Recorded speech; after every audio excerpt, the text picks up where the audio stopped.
Olá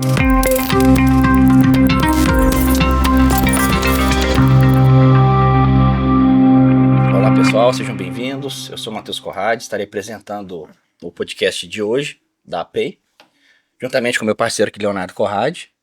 E hoje nós estamos com o Jardel, que é especialista em Libras, né, Jardel? Isso. Seja bem-vindo, Jardel. Obrigado. E acessibilidade em eventos. Jardel, explica pra gente como que funciona essa comunicação em Libras dentro de um evento. Geralmente são cerimônias religiosas. Qual é o tipo de evento que você faz mais com esse trabalho?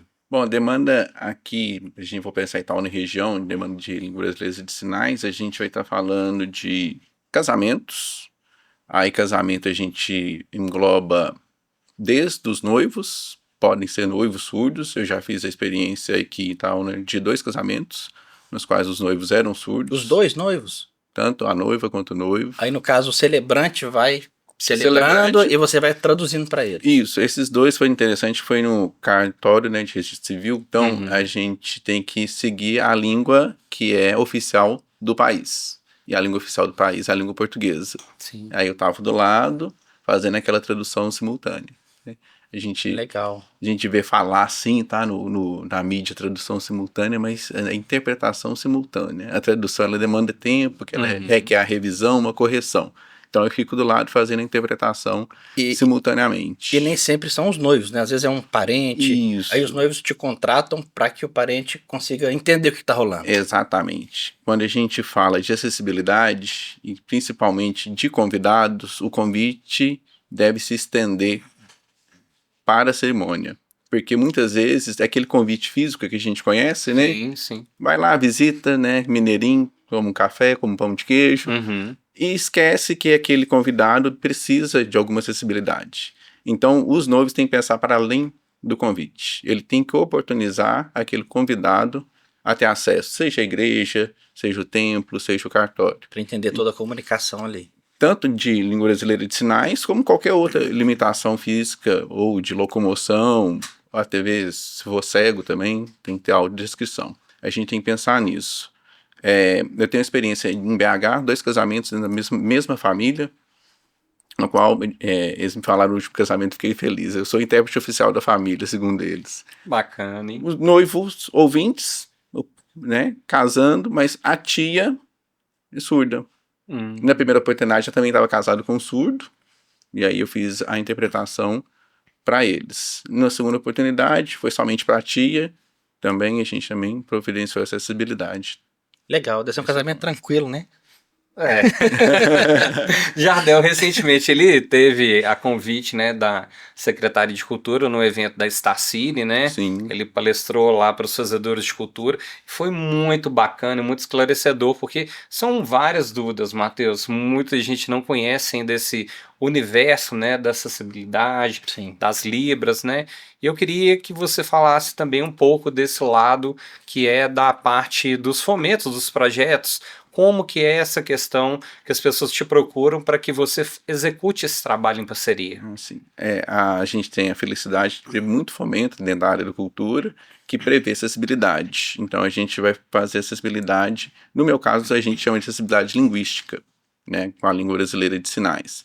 A gente vai assessorar desde a tradução, quando a gente recebe o material com antecedência, é a nossa alegria, a gente fica super feliz, a gente lê tudo, traduz, se tiver alguma saia justa ali que na hora me pegaria, eu já prevejo, já consigo. Já faz ali o acerto. A gente chama de solucionar problema de tradução, a gente já soluciona, aí na hora que fala alguma coisa que todo mundo olha para mim, como eu já traduzi, eu tô seguro, não vou ser pego fazendo alguma coisa.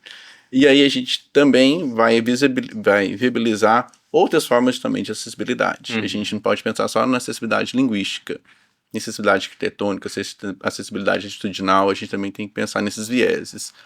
Qual que é o melhor local para a gente posicionar? Se vai ter iluminação adequada? Porque... Você pensa até no layout do espaço. Isso, que eu tenho que ser visto. Essa aqui é a prerrogativa do intérprete. O intérprete tem que ser visto. E você chega a pedir o mapa do palco do evento? A gente pede, e junto que a gente pede não só os textos para tradução, a gente também já pede também um ponto por retorno. Porque muitas vezes a gente fica do lado da caixa e estar do lado da caixa não é ouvir. Entendi. Aí a gente utiliza o retorno também, a questão de iluminação. Por que o intérprete tem que ser visto? Porque o surdo ou qualquer outro deficiente estiver utilizando espaço, e aí essa prerrogativa ele tem que ter acessibilidade independente do ponto que ele estiver. Porque a gente vê alguns eventos que reserva uma área. Uhum. Só que bota o cara escondido. Não adianta. Bota escondido, é meio segregador também, se a gente for pensar. Então, Uhum. o intérprete tem que ser visto de qualquer ponto que esteja acontecendo no evento. Dentro dos grandes eventos, o que a gente tem? A gente tem um estúdio. Aí a gente trabalha dentro do estúdio, é filmado, e aí o intérprete de Libras é exibido do lado do telão. Aí não tem legal. problema, porque às vezes os palcos são enormes, né? Uhum. Aí essa acessibilidade é feita dessa forma. Eu queria entender como que é feito o espaço mesmo, que é reservado para cadeirante, né, para as pessoas que têm algum tipo de deficiência. Como que é elaborado isso? A pessoa vai te contratar. Sim. Aí você já direciona assim, ó, tem que ter X quantitativos de pessoas ali para oportunizar para essa questão. Interessante. Depende do evento. Porque tem evento que eu mensuro meu público-alvo, Uhum. seja pela idade, Sim. ou pelo tipo de música, pela classificação. Então, eu já sei ali um limite de idade. Aí, esse recorte também não é finito. Porque nesse limite de idade, quantos são surdos? Quantos são cegos? Quantos são cadeirantes? Então, dependendo do evento que você fizer, se for de bilheteria, por exemplo, Um evento aberto não tem como você saber, né? a sua amplitude é enorme. Então, você tem que estar preparado para ofertar tudo isso. Então, se a gente for pensar numa área para cadeirante, se a gente estiver falando de palco, ela não pode ser próxima do palco. Porque dependendo do nível de lesão, ele não consegue direcionar o olhar para cima. Sim. Tem que ser mais para trás, tem que ser numa altura que quem estiver à frente não tampe, que dê acesso ao palco, tem acesso fácil aos banheiros, uma entrada e saída.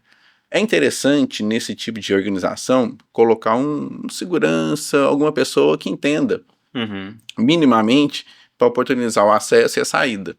Aí deve ter curso de capacitação, né? Não. Geralmente os profissionais não estão preparados. Geralmente né? coloca o segurança que não sabe. Hoje está mais notório o uso do cordão girassol, Sim. que pra são identificar. deficiências ocultas, ou aquele com os quadradinhos, sabe? Desculpa, o nome não é esse, mas é o do autismo, né? Sim. Que tem as pecinhas lá de quebra-cabeça. Sim. Esse aí já identifica, você já visualmente já vê. Cadeirante não precisa nem falar, né? Visualmente é. E tem que ter consciência que muitas vezes eles não têm autonomia. Então, um acompanhante é interessante também. Ele é permitido, então, o acompanhante a ficar dentro do perímetro. Sim, para acompanhá-lo. E a gente tem que pensar nessa estrutura porque ela tem um número X de pessoas. Ela suporta um número X de peso. E tem gente que, para sair da muvuca, sobe lá, porque lá tem uma cadeirinha pro acompanhante. Lá o ângulo da foto fica melhor. Então a gente tem que pensar nisso também, porque você está oportunizando acessibilidade, mas muitas vezes quem precisa não usufrui, porque tem um ou outro que está ali tentando e você aproveitar. estando no evento, você faz esse tipo de controle ou foge já da sua responsabilidade? Depende para quem me contratou. Entendi. Nível Você de tem essa opção contratação. também de você dar essa conferência. Sim, uma consultoria. A gente pode trabalhar com consultoria, e aí a gente tem esse olhar macro de acessibilidade para arquitetônica, Inclusive para orientar a segurança, atitudinal que você falou. e a linguística. E a gente orienta toda a equipe. Agora, se me contratou para ser intérprete, Aí é só para ser intérprete, a gente vê os erros, a gente fica bravo, mas quem foi contratado. Você estava contando que você faz também essa tradução assim, em outras línguas. E como que foi esse preparo para você chegar a esse nível hoje, né? Ah, não, é um diferencial muito grande, né? Aí é estudo. Quanto tempo para se capacitar para Libras? Que eu imagino que deve ser difícil. É uma língua de fluência mais pesada. Então a gente está falando assim de 2 a 3 anos de estudo assim contínuo para ter uma fluência legal. Contato com o surdo, importantíssimo para você ter essa fluência, para você ver sinalizando, entender e você sinalizar e ser entendido. E você consegue sinalizar qualquer tipo de palavra? Eu fico imaginando, por exemplo, às vezes o cara fala uma gíria. Você tem que improvisar, tem né? gíria. Uma dica boa, assim, para quem quiser aprender você solta o tudo, contexto, né? a gente vai pelo contexto, mas o bom intérprete, ele tem contato com o surdo, mas não é só com um tipo de surdo. Ele tem que navegar nas gerações. Então tem que ter contato com o surdo criança, que já tá nessa vibe de internet, de TikTok. Uhum. Aí ele aprende as gírias, a variação linguística da cidade. O surdo que é adolescente, o adulto e o Então idoso. existe variação até por geração. Geração, as gerações, sinais novos vão sendo criados, mas dependendo do seu público, ele não usa aquele sinal. Então é interessante você saber o seu público também. Legal. O público mais novo. É a gíria da Libra. Tem gírias também. E Essa é tem, uma novidade, não sabia. e tem regionalismo. Tem sinal que eu uso aqui no Sudeste que não se aplica no Norte. Mesmo, é igual a língua. É igual Então, no português. que interessante. Tem uma palavra do português que eu sei 5 sinais diferentes. Igual no português. Por região. Uhum. Dependendo da E por região. outros idiomas também, assim, vamos supor, uma expressão que ela é muito sintética ali, que na tradução ela seria mais extensa. Sim, aí são os problemas de tradução. Às vezes tem uma expressão daquela comunidade, daquele idioma, que não cabe no Brasil. Bem como o contrário. Sim, né? sim. Chover canivete é só aqui no Brasil. Se você usar essa expressão fora, você não é entendido. Uhum. Lá nos Estados Unidos é como se estivesse chovendo gatos e cachorros, tradução livre. Então você tem que saber essa cultura para você sair desses problemas de tradução. O último evento que teve língua estrangeira foi Muita Arte na Praça, que foi viabilizado pela Legislativa Cultura também. Uhum. O coral executou 3 músicas em outro idioma. E a gente recebeu a letra antes, fez o processo de tradução e fluiu. Até na própria legenda, né? Você vê que tem muita tradução que foge totalmente do contexto, né? Do filme. Quando você está assistindo, você fala, meu Deus, o que é isso, né? A questão da legenda é um estudo que deve ser feito e é interessante contratar alguém capacitado também. A gente tem 2 tipos de legendas. A gente tem aquela legenda que vai traduzir, que é a legenda tradutória, que a gente vê no cinema, que Sim, já sim. vai lá, O lettering, né? bonitinho. Mas eles costumam alterar, né? Várias Isso palavras. é por causa da quantidade de caracteres por frame. Ah, entendi. Às vezes para reduzir o número de palavras, para dar tempo do cara ler. Exatamente. Então tem Nunca todo tinha esse, pensado tem nisso. esse estudo também. Que aí, Bacana, por isso né? que pensa. Quando a gente assiste dublado, é que a gente vê essa dissonância. Pois é, mas aí dublado que muda mais ainda. Por isso que eu não gosto de filme Isso. dublado. Aí depende da dublagem. Se a dublagem tem qualidade, ela acompanha o abrir e fechar da boca do personagem. Por isso é que a escolha das palavras também é interessante. Agora, se a gente tá falando de dublagem nível novela mexicana, a gente vê que Maria a do boca... Bairro, né? Não é o Não é isso? Bichos, né? A boca para e continua falando. Exatamente. Então, assim, não teve um trato nas escolhas lexicais, Entendi. não viu a expressão da pessoa. Tratando de inclusão, a gente trabalha com a closed caption, que é a legenda para surdos e ensurdecidos. Então, ela vai para além da tradução. O ensurdecido é o cara que se tornou surdo. Ele já ouviu. Não, surdo, a gente não precisa ter preconceito, Desculpa não. a minha Não, ignorância. Por mas- favor. Surdo não precisa ter preconceito de chamar de surdo. É que ele vai ter um déficit auditivo maior e, pela lei, ele tem que ser bilateral. Aí tem o nível de aferição de audiometria, que tem que ser acima de determinado hertz, ou o número de decibéis também, que é o calculado. E tem que ser bilateral. O deficiente auditivo, que o pessoal gosta mais de tratar como deficiente auditivo, Escuta, mas escuta pouco. pela lei ele vai ser ou surdo só de um lado, unilateral, ou a deficiência dele não vai ser tão grave, que pode ser corrigida com o uso do aparelho. Então a gente tem que trabalhar esses termos. Então dentro do ensurdecido é aquela pessoa que ouve pouco, usa o aparelho e não entende. E qual que é o legal do closed caption? Além da tradução do idioma, do que as pessoas estão conversando, ele sinaliza o som ambiente. Coloca lá risos, barulho de carro. sim, buzina. já vi a legenda assim. Porque muitas vezes você tá aqui olhando para a tela e todos os personagens olham pro lado. A gente que é ouvinte, a gente sabe que houve um barulho do lado. Pra ele entender que Sim. foi uma buzina que aconteceu. Até acontecer. Aí lá fala assim, é som de carro ao fundo. Aí, é por isso que eles estão olhando pro lado. E você Isso já ajuda chegou a bastante. traduzir algum filme também, assim, vamos supor, tem um cine ao ar livre nessa situação do barulho, como seria isso? Pela lei, pelo nosso regimento, a gente tem que traduzir e interpretar todo e qualquer som audível. Aí já imaginou como é que fica a nossa cabeça, né? É isso que eu tô tentando Inclusive pensar, uma né? buzina? Todo e qualquer É, Como é que você áudio. faz uma buzina? Como que você sinalizaria isso? Aí eu tenho que esperar o feedback da plateia para me fazer. Para eu Entendi. entender que foi audível. Então, então existe improvisação. Sim, sim. Por mais que a gente trabalhe com a tradução, se eu recebo o texto antes, o ato ali de fazer, ele é um ato tradutório e interpretativo. Vai ter a parte da tradução, Entendi. vai ter alguma Por coisa isso que que vai ter pode que variar consertar. de intérprete para intérprete, né? Porque Isso. tem a interpretação dele. Sim, não vai ter uma escolha assim certinha. Não adianta me entregar um vídeo, entregar para o outro intérprete e achar que vai sair igual, não. Não Tem vai sair igual. escolhas, seja por vivência, seja por experiência. Uhum, E faz também o que acontece ali no contexto. Essa vivência do contexto também manda muito. É interessante fazer isso.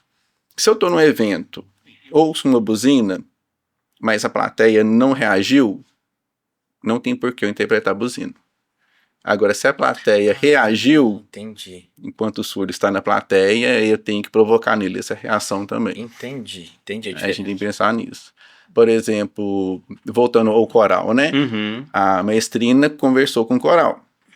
Eu ouvi, mas não chegou ao público. Então não tem essa necessidade. Tem que pensar nisso também. E hoje, assim, nessas leis de fomento, como que você consegue conscientizar as pessoas que o seu trabalho não é um custo extra? Que ele realmente é significativo, ele é impactante, ele é relevante para que as pessoas consigam acessar as informações. Essa pergunta é excelente, porque quando gera um custo extra, é porque não estava na planilha. Uhum. Então, se a pessoa começar a pensar no projeto com acessibilidade, no começo, não tem custo extra. Exatamente. Então, você já vai estar amparado. Só por curiosidade, 90% dos meus orçamentos são fechados assim, com prazo curtinho para entrega. É o pós, né? É como se Porque fosse. ainda não pensaram, né? Aí que pensa que é um custo extra, né? Pensa que é um custo extra porque às vezes não tem a dimensão do público que pode alcançar, Sim. não tem a dimensão de que a inclusão é importante para a sociedade em geral. Agora, eu acredito que todo evento público, né, que seja custeado com verba pública, deve ter alguma lei que exige esse tipo de acessibilidade. Ou não, ou eu estou enganado. Dentro do nosso município tem uma lei. E Tem. todos seguem a lei? Espera-se que sim. Né? Existe Porque a... faz sentido, né? O evento é público, ele tem que estar acessível a todos, Isso. né? É, E ainda mais sendo feito com verba pública. Isso. Acessibilidade legal, acessibilidade real tem um abismo assim, enorme. Acessibilidade legal é que está prevista em lei. Uhum. Então a gente tem que respeitar desde a Constituição até as leis inferiores, que são as áreas infraconstitucionais. A gente vai ter legislação federal, estadual, municipal. Quando você vê a inclusão sendo realizada, é a inclusão real, de fato. Então ela passou por esse abismo. E às vezes no abismo nem todas... Falta alguma coisa. Falta alguma não coisa tá igual tá no papel. para chegar no real. Então a gente vê assim que às vezes não tem o respeito à lei ou não tem o conhecimento à lei.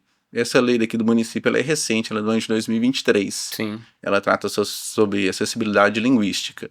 Ela é a Lei 5.903, salvo engano. Ela fala que todo e qualquer evento da Prefeitura de Itaúna É obrigatório a ter. é obrigatória a presença do tradutor e intérprete de Libras e audiodescrição. Às vezes, quem faz a cultura desconhece um pouquinho a legislação. Às vezes nem é má fé, não é? Uhum. É falta de conhecimento mesmo da legislação. Então, assim, até num teatro deveria ter, então, talvez? Sim, já tem que ter. Muito Principalmente importante. as leis de incentivo à cultura viabilizam muito teatro.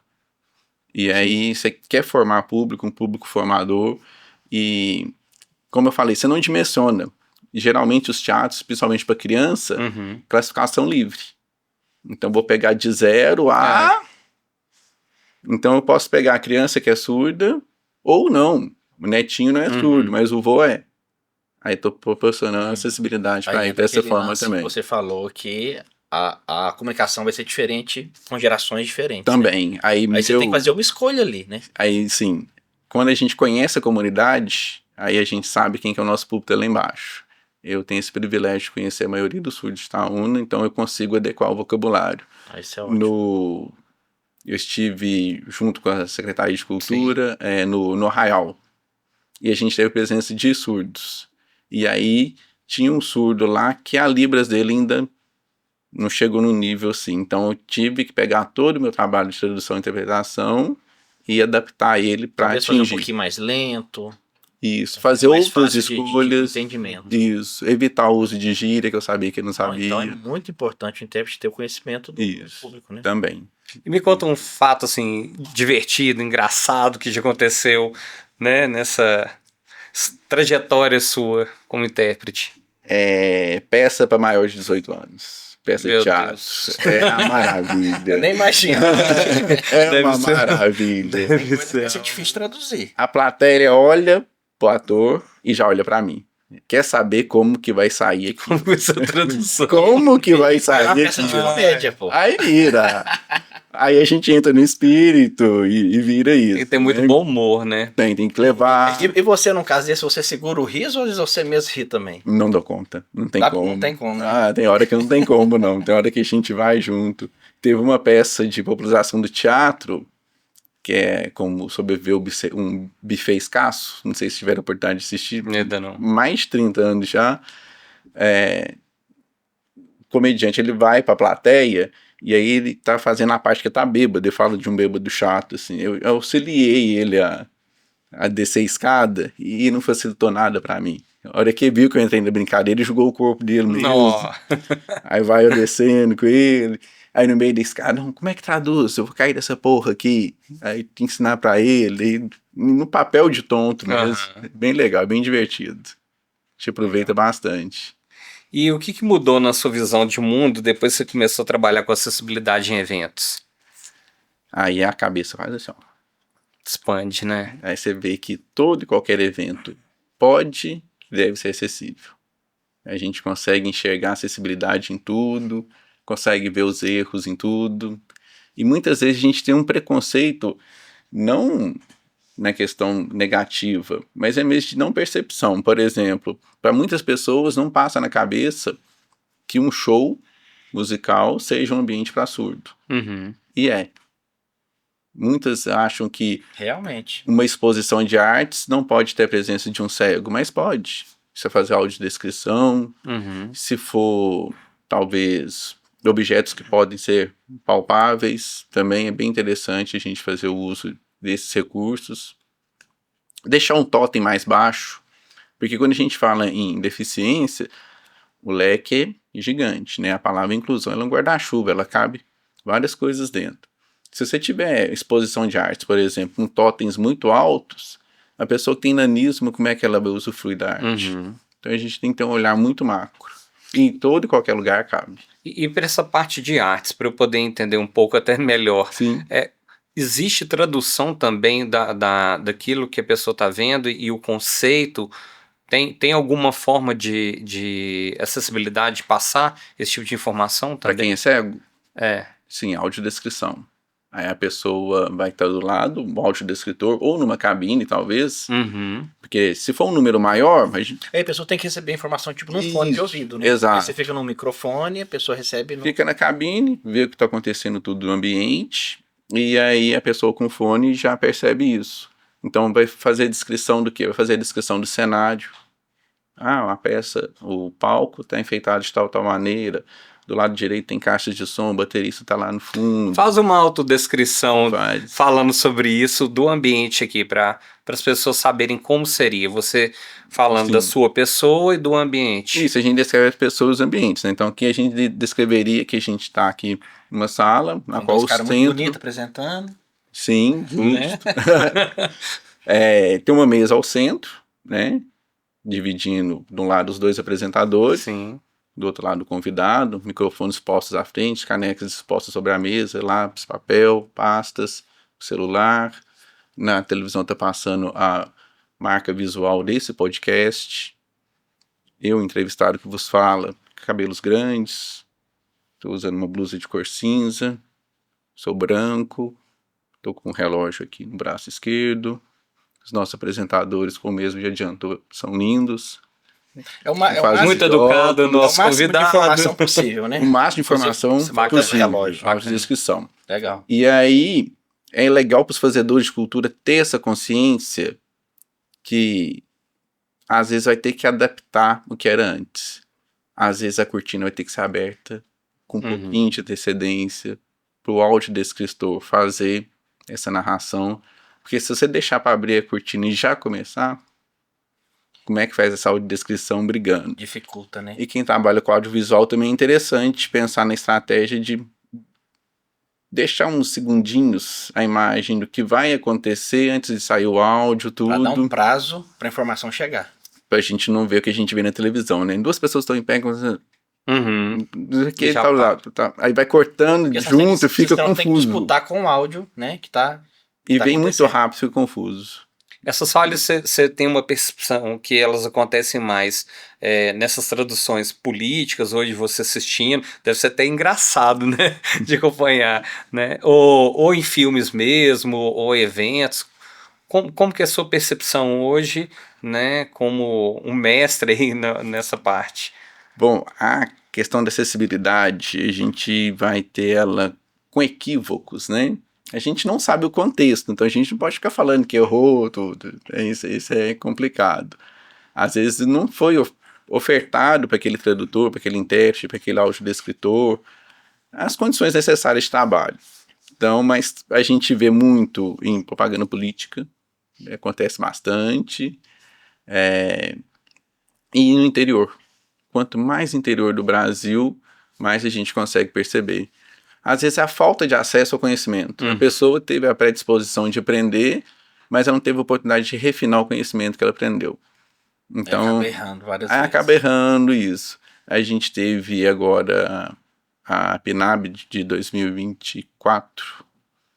Ela foi importantíssima, principalmente para o audiovisual.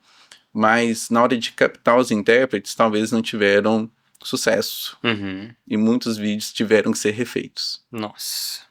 Isso é dessa mentoria, assim, de ensinar as pessoas a fazer esse tipo de trabalho? Sim, a gente faz o caminho completo. Do começo da produção à pós-produção. A gente vai sinalizando. Legal. Porque às vezes você faz um produto tão bacana, você faz um documentário tão legal e a visibilidade dele não é ele em si. É uma escolha equivocada que teve ali, aí teve que refazer todo o trabalho, infelizmente. E como que você lida assim com essas situações de preconceito? Quando você chega num evento, o pessoal fala, o que você está fazendo aqui? Isso daí é uma coisa que talvez não é tão significante. A banda que né, que tá ali, que é o principal. Só Isso que é eles complicado. esquecem, né, que as pessoas que estão ali, que estão vendo o seu trabalho, né, a significância disso. Como conscientizar? Isso. Bom, primeira coisa, se eu estou participando desde o começo, eu vou sugerir do intérprete ficar na sala sendo filmado. Que é exibe no telão, que a gente sabe que alguns artistas não gostam de dividir palco com a gente. Uhum. Aí Deve ter alguns eventos que botam um telão só pro intérprete também, imagina. coloca junto do telão. Divide a tela, né? Às vezes o cantor fica em cima, o intérprete fica embaixo, aí acompanha legal. Ou Entendi. coloca do ladinho também. Uhum. Então minha primeira sugestão é essa. Porque tem cantor que não gosta, tem corpo de bailarino que fala que vai ocupar o espaço. Bom, não participei desde o começo. Aí eu chego lá, mas precisa, tem público. Aí a gente faz a conscientização. Não só precisa, como é lei, a gente tem que respeitar, tem que ter empatia. Olha aqui quantas pessoas. Principalmente evento aberto, não tem como você Não saber. tem como eu descer e sair perguntando quem é. Você conhece o surdo da cidade? Conheço. Ah, então você sabe, você tá. O evento é público, pode vir gente de outra cidade. Então a gente tem que levar essa Não, e às vezes tem acessibilidade. milhares de pessoas lá. Sim, e não tem como a gente saber. Eu sou o primeiro a comprar a briga. Imagino.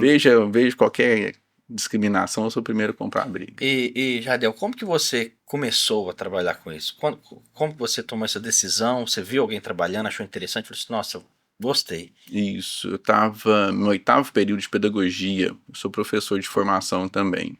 Ah, legal. E apareceu na grade a disciplina de Libras. Eu era professor de xadrez na época, ensinava xadrez escolar. E já estava com a cabeça de como que eu vou continuar lecionando e com a paixão que era o xadrez. Eu tenho a medalha de xadrez. Aí, na ó, casa. isso é bom.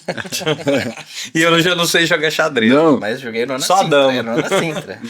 minha base foi na Ana Cinta. É, E a gente aprendia lá. sim, eu aprendi lá. E aí deu esse desejo de devolver isso, que foi legal, aprendi, assim, desenvolveu habilidades matemáticas surpreendentes. Eu queria trazer isso de volta para a educação. Eu já estava focado nisso, na época eu fazia estágio já na prefeitura, tive a oportunidade de lecionar para os meninos e o projeto desenvolveu bem legal. Aí chega a Libras, que eu achei muito bonito, muito interessante.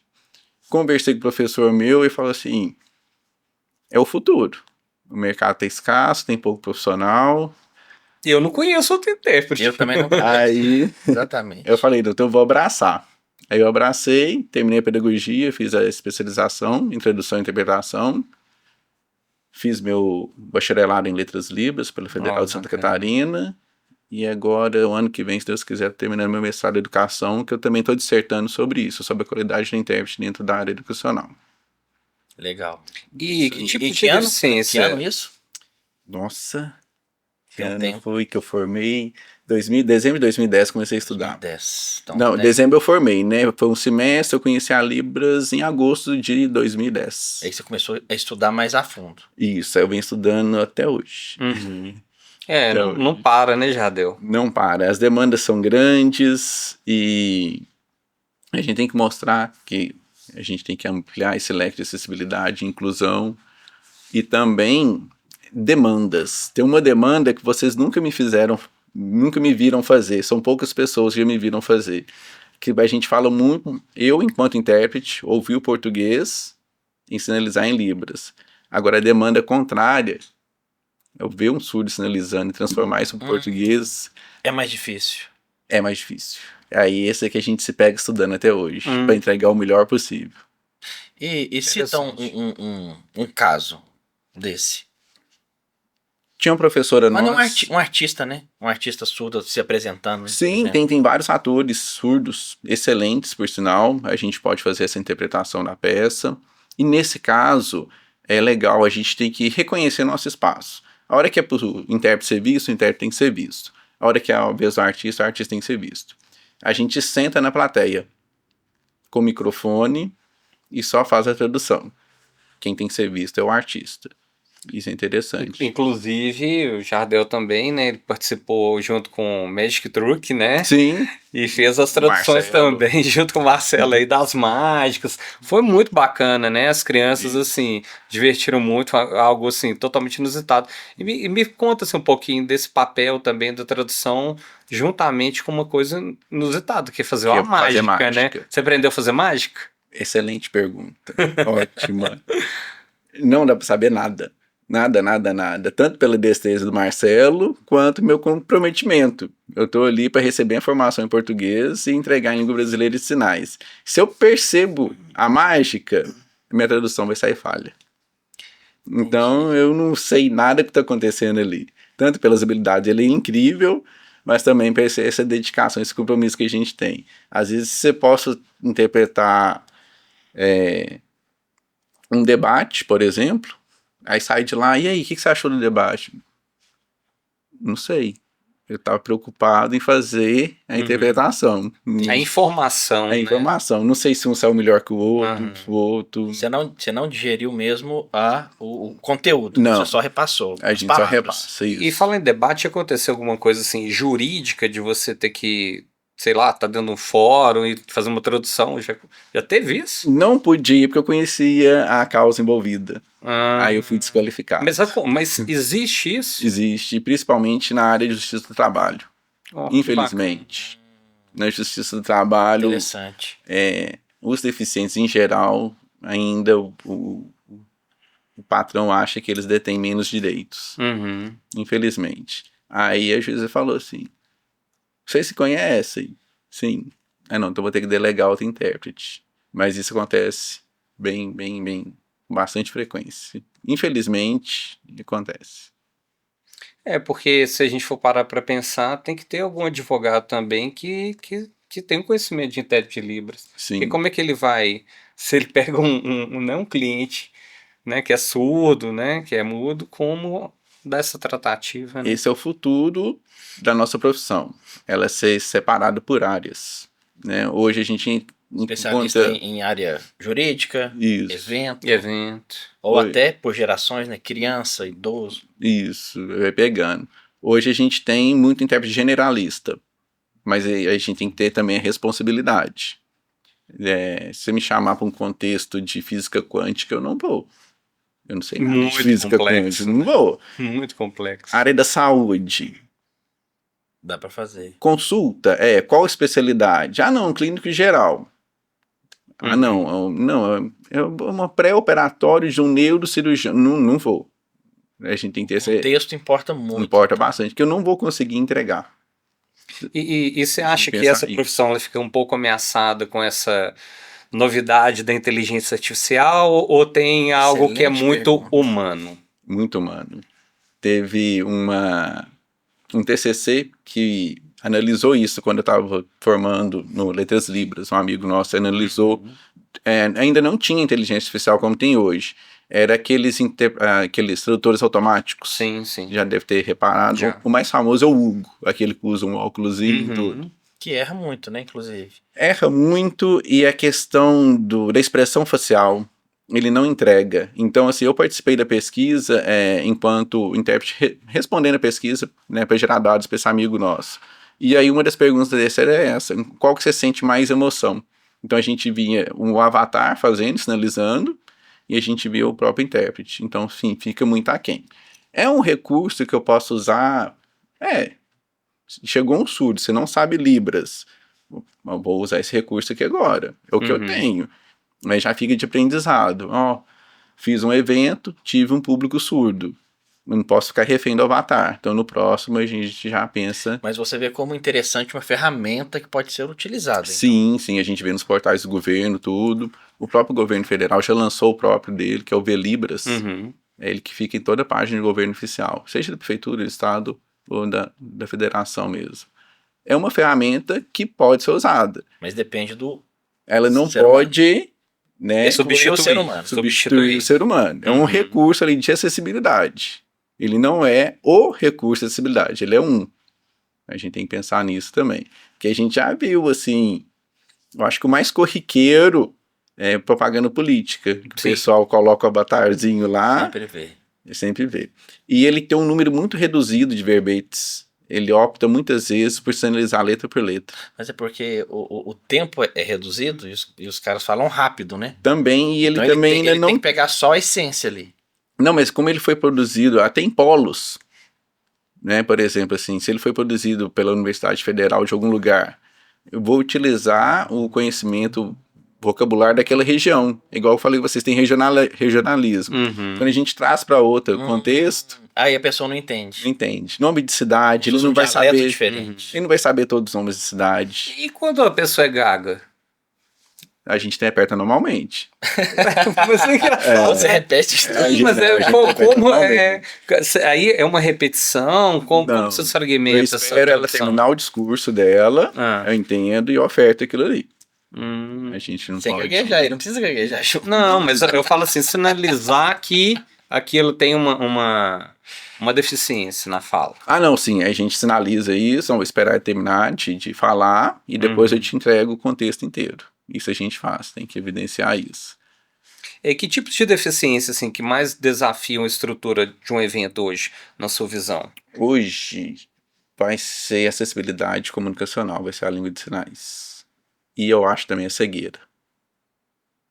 Eu acho que a cegueira deve ser o mais difícil, porque você tem que passar informação via áudio e tem o áudio do evento, né? Isso, você tem Ao que mesmo tempo. descrever para além do áudio. Você tem que dar informação para ele além Escutando com daquilo, áudio, né? além daquilo que está ouvindo. Tem isso também. Porque a estrutura do evento, arquitetonicamente, ela é pensada para ter acessibilidade. Uhum, Assim a gente espera. sim. Então, rampas, né? Um banheiro acessível, isso é interessante. E a arquitetura também, ela é pensada não só para quem é cadeirante. A gente pode ser acometido de mobilidade reduzida. Sim, aí entra os corrimões. Isso, né? Ela pode ser temporária ou permanente, né? Deus livre guarde eu sair aqui agora e quebro o pé, eu vou ter uma limitação na minha locomoção, Sim. 1 mês, 2 meses. Uhum. Então eu vou fazer o uso do corrimão, da rampa, talvez a cadeira de roda. Antiderrapante, que eles chamam de Tudo. derrapante. Então, assim, a gente não tá pensando só naquela pessoa. Então, arquitetonicamente, eu acho que tá legal. Os eventos que a gente, Geralmente atende bem. Os Atende locais bem. estão preparados. Estão é o que você vê na preparados. maioria deles. a maioria deles. Que eu imagino que é a parte mais fácil de fazer, né? Eu acho que é fácil de fazer, mas mais evoluída. É, Eu acho que aquela questão que eu falei mais da considerada. acessibilidade legal e real, eu acho que a que mais aproxima é a acessibilidade arquitetônica. Uhum. A que mais aproxima. Aí depois, né, a gente tem que conversar com o pessoal da decoração, né? Porque a entrada vai ser aqui nessa escada. Você não sabe se tem convidado cadeirante, então você não pode fechar aqui com uma parede Posicionamento verde. de um vaso, É, né, de algum objeto, né? Isso, então a gente tem que pensar maior. Então, assim, passando essa questão de acessibilidade arquitetônica, que eu acho que está bem, bem interessante, o problema seria mesmo com acessibilidade comunicacional. Ah, mas a gente contratou intérprete de Libras. Contratou. Onde está o intérprete de Libras? Lá no palco. Como é que o surdo vai comprar uma cerveja? Como é que o surdo vai saber onde que é o banheiro? Então a gente tem que pensar nisso. Porque até a comunicação de preço, quando você está dentro de um evento, ela é totalmente visual, Também. né? Se eu não me engano, né? Então, assim, Pelo som. não tem muito, assim, o pessoal fala, a gente vai lá na barraca tal e compra uma cerveja por tanto. Isso. Temos, assim, mais em rodeio, né, acontece isso, mas os eventos em geral, Então acho que visual, tem que né? pensar muito nisso. E não só pensando, assim, nessa questão de ofertar acessibilidade minimamente. A gente pode ampliar. Se a gente estiver falando de evento privado também, dá para ser acessível. Buffet, por exemplo, ou o próprio bar de drinks. Deixar lá visível o coquetel, o ingrediente que vai. Será que o pessoal usa braille nesses casos? Seria extremamente interessante. Eu Que nunca ali reparei, ele vai, vou reparar. um cardápio em braille. Eu já Excelente. vi um livro que ensina receita em braille. Aí, ó, Olha que bacana. isso é cara. bom. Agora imagina, você tem lá um bar de drinks. Vai ser o material dele, ele vai levar para todo evento e quando for necessário ele Ou ele usa. pode até ter guardado ali. Sim. E usa Precisou. mediante necessidade. Então, por isso que essa Sim. consultoria sua é importante, né, para os fazedores de cultura, Sim. né, pessoal que mexe com eventos, os próprios associados da APEI, Sim. né, a conscientizar dentro do mecanismo, né, que atua, a incluir acessibilidade no seu ramo de prestação de serviço, né? Você pode gerar um QR Code, aí chega lá o surdo, escaneia, te caminha para a página que tem o vídeo explicando o que é aquele produto, o que é aquela bebida. Então, assim, Interessante. quando retomando a pergunta que você falou de custo extra, Sim. é porque não planejou. Porque se planejar não vira custo extra, vira investimento. Um cardápio em braille é investimento, um QR Code é investimento. Jardel, e pode para a pensar gente nisso. finalizar, eu queria que você pensasse em como que você pudesse dar uma dica, né, para implementar mesmo assim, uma mudança obrigatória em todos os eventos, né, deixar uma mensagem para o nosso público, né, os fazedores de cultura, Sim. né, e falar também para conhecer mais o seu trabalho, que é muito importante, muito significante. Bom, mensagem, primeiramente, empatia. Eu acho que parte daí. Se ser empático com o próximo, a gente pode alavancar muito bem essa área da inclusão, da acessibilidade. Lembrando que não é só deficiência. Quando a gente fala de inclusão, de acessibilidade, a gente está falando de minoria linguística, a minoria comunitária, a questão do gênero, tudo isso é importante. Um ponto que a gente não pegou, mas eu quero pegar aqui rapidinho, de acessibilidade atitudinal. Talvez fazer o nome do uso social da pessoa, você já está incluindo ela vai se sentir representada. A gente tem que pensar nisso também. Para os nossos fazedores de cultura, vamos conversar, vamos pensar essa acessibilidade pré-projeto. Essa é a dica. Essa é a dica. Se você pensar na acessibilidade pré-projeto, Não vai ser um custo extra. não vai ser custo extra. Exatamente. Você não vai ter surpresa, você vai ter amparado a todo lado e você pode afirmar categoricamente que seu evento é acessível, independentemente do público que E fica tiver tranquilo que vai atender a legislação também. atendendo a legislação, você vai gerar mais público no próximo evento, Exato. Porque o surdo fala com outro surdo, o cego vai falar com outro cego, o cadeirante vai falar, não, fui super tranquilo, né? Tinha o banheiro adaptado, fiz o uso, tava limpinho, tava ótimo. Vamos ano que vem, e aí você tá... É um investimento. Sim. Tem um Concordo. retorno bem legal, bem interessante. Jardel, eu quero te agradecer pela presença, né? O conhecimento, essa troca de conhecimento foi muito significante para a gente, né? Para os fazedores de cultura, né? Para as pessoas que querem trabalhar com essas leis de fomento, né? E eu queria que deixasse também as suas redes sociais aí para o pessoal conhecer também o seu trabalho. Ah, sim. Não, eu agradeço o convite. Já estamos aí na parceria já tem um tempo, né? Sim, Isso é bom. Espero que a gente continue com certeza. trabalhar junto aí. O pessoal conhecer meu trabalho, pode acessar lá o Instagram, Jardel, J.A. Santos. Lá é um portfólio que eu mantenho. Por lá também tem contato direto comigo. E a gente pode pensar nessas acessibilidades. E quem sabe no próximo a gente coloca a janelinha de intérprete, É uma boa. né? Boa dica. Já vamos direcionar para isso, hein, gente? Marca a produção. Já fica a dica aí, hein? Obrigado, Tá Jardel. bom? Obrigado. Até mais.